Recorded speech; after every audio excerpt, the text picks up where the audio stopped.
ঠাকুরের পুজো শুধু কি উপবাস করেই করা যায়? উপবাস ছাড়া যে পূজা, তাকে ঈশ্বর গ্রহণ করেন না?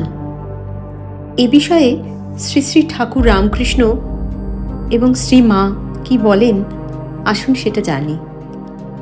একবার ঠাকুরের এক ভক্ত উপবাস প্রসঙ্গে ঠাকুর শ্রী রামকৃষ্ণকে বললেন, উপবাস করে শরীর এবং মন শুদ্ধ হলে তবেই কি ঈশ্বরকে দান করা যায়?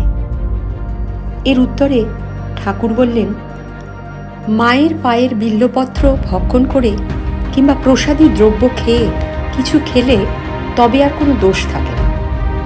যদি মনে সঠিক ভাব বা ভক্তি থাকে তবে ফল ঠিকই পাওয়া যায়।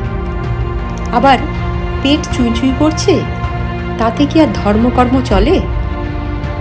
একে কলিকাল, অন্নগত প্রাণ, স্বল্প আয়, উপবাস করে ধর্মকর্ম করা একদমই চলে না। তাতে ঠিক ঠিক মনও বসে না। তাই আগে খেয়ে নিতে হয়, তবেই এক মনে শান্তভাবে তাঁকে স্মরণ করা যায়। এ প্রসঙ্গে গিরিশ ঘোষের একটা গল্প বলি। একবার গিরিশ ঘোষ সারা দিন উপোস করে ঠাকুরের সামনে এলেন। তাকে দেখে ঠাকুর বললেন, কি গিরিশ, সারাদিন কিছু মুখে দাওনি? গিরিশ বললেন, না ঠাকুর, উপোস করেছি যাতে মন এবং শরীর শুদ্ধ হয়। ঠাকুর হেসে বললেন, আহ, দেহ ভাঙলে মন আর শুদ্ধ থাকবে কি করে?